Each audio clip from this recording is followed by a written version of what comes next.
I got a 50% view of it. They were either military or they weren't. I think that's the best answer. They didn't look like military.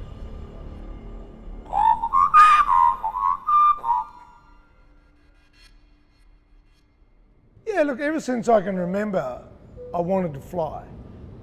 And I used to dream about flying. You know, sometimes I wonder, people laugh, but I wonder if I was a bird in a previous life, because I love flying and I can make this bird call so perfectly. So, you know, maybe if it's possible, maybe I was. All right, guys, I'm about to do a cameo for some people in the UK. Hey, Greg, Mark the Magpie Man. I hear you're a big fan. Oh, hang on, fuck me, something happened. Guess what? Your wife, Anna, has sent you this, this cameo for your birthday.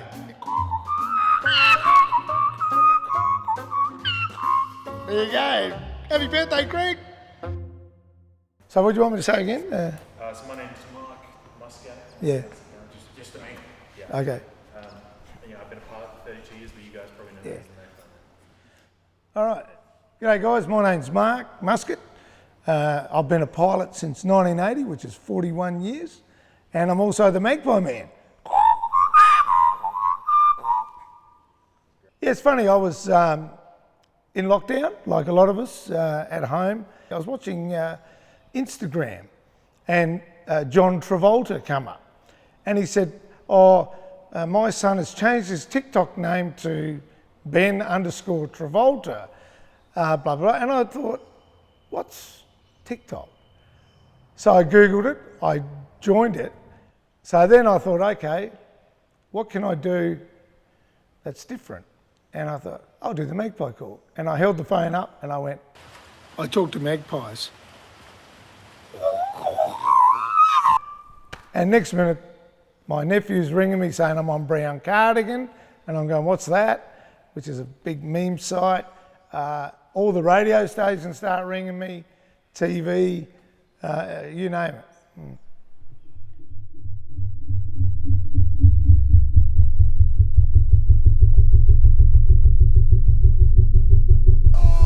Yeah, I just like being away from, like there's no speed cameras. There's no traffic lights, there's no nothing. All there is freedom. And it's like being a bird, like being a magpie. You know, this is what they see. And they don't have to make radio calls, they don't have to do anything. Yeah, in 1980, I got my pilot's license, and I got a job eventually in Kakadu National Park. I was working with 21-year-old kids. It was fun. The feeling of when the wheels get off the ground and you're floating on air is just like being on a magic carpet. It's so exciting, and you're in control. Your life is in your hands, and it's a very dangerous thing to fly if you don't know what you're doing. Yeah, look, one night, it was a beautiful night, and I was flying. I had a German girl called Gabrielle, a backpacker, sitting next to me, and we'd just flown over Adelaide and all the buildings and everything. We're coming back along the coast, and out of my left eye, I saw a light at high speed go from left to right and join a group of lights a long way away. This went from about the wing right in front of me, about 20 miles in front of me, and it joined a whole heap of other lights, and I thought, oh, that's strange. And I called the control people at Adelaide Airport, because I was in controlled airspace. I was over Adelaide. And I said, I can see some objects in front of me. Do you have them on radar? Who is it? And they said they see nothing. The girl looks at me, I look at her, and I go, well, what the hell is that? It was a fair way away. We left it. And then a little bit later, I'm talking a minute later, they were getting closer. And I could see it was a formation. In a horizontal formation, there were 6 orange lights. As we got a bit closer, I called them again. Now these guys were in a dark room with a radar screen, no windows. I said, look, I've got traffic at 12 o'clock, that means directly in front. 2,000 feet coming towards me, request vectors. A guy comes back to me and says, no traffic. Then he come back to me, he must have been thinking about it. He said, look, I'm going to call the control tower, which has got big windows, and see if they can see anything. I'm flying straight past Adelaide Airport, coming towards these lights. He got back to me about a minute later, he said, look, the guys in the control tower can see you, but they can't see anything else.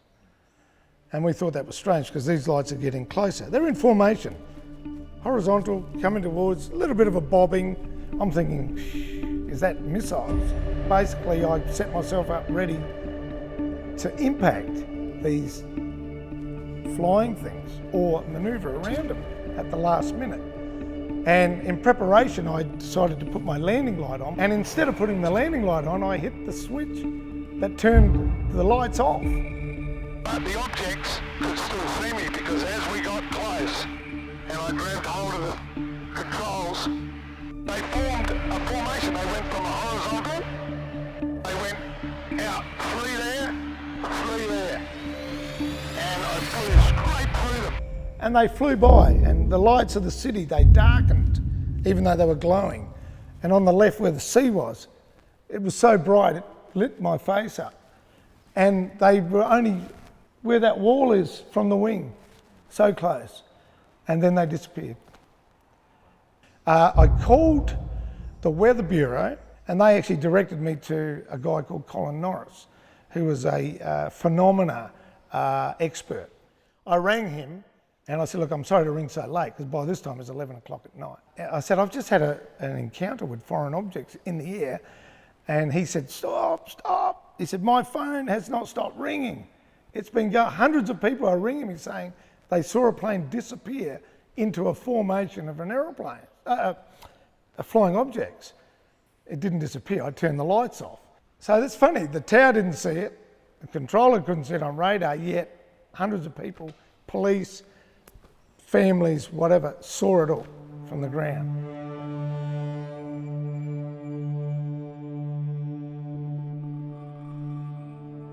I've got the original newspaper clipping. We talk about my close encounter of a strange kind, and clearly there is more to be done as countless people see things and wonder what they are.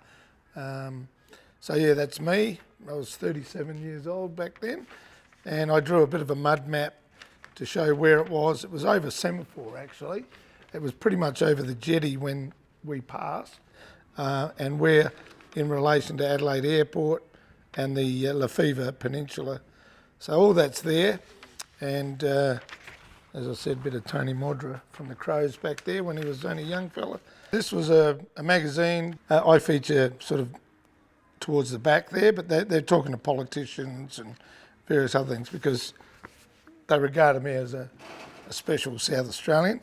These were reports that Colin Norris sent out to people that rang him. They just said, you know, after the light aircraft had passed, the objects moved off slowly in formation towards the east and then disappeared.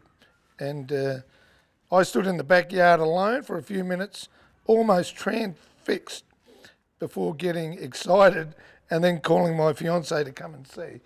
The authorities, they wanted to know if I saw the registration on the aircraft, which I thought was a bit silly. You know, at night, even if it was an aeroplane, you wouldn't see the registration. So it was pretty much just pushed aside. Yeah, too hard. Oh yeah, in any other case, if it was two people that witnessed the murder and hundreds of other people, the case is closed. And in my case, they didn't want to know about it. You'd be surprised who wanted to fly with me. Celebrities, big A-grade celebrities. I started getting invited to their homes to talk about it. This is something money can't buy. And they couldn't buy me because I said, I'm not going up. But I'll come to your house, I'll eat your prawns, your crayfish, and I'll tell you the story. So yes, there was lots of people wanted to know about it. Yeah. As I told you, I never ever flew at night again. That was the last flight I ever did. It changed my career. I wanted to be an airline pilot, and you can't be an airline pilot if you don't fly at night. And I didn't want to go through that scary moment again. it went big, you know, like it was a major close encounter, it was called. The air traffic controller realised that he and I went to school together.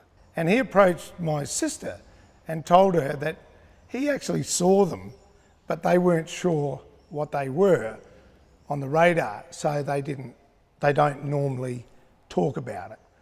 I believe that there's a good chance they were military,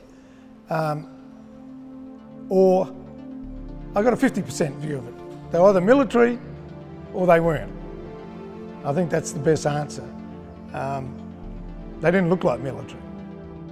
But every June, I go outside and I look at the sky and I go, wonder what that was. Are they coming back? You know, like I said, money can't buy whatever they were. It was a great experience, even though frightening.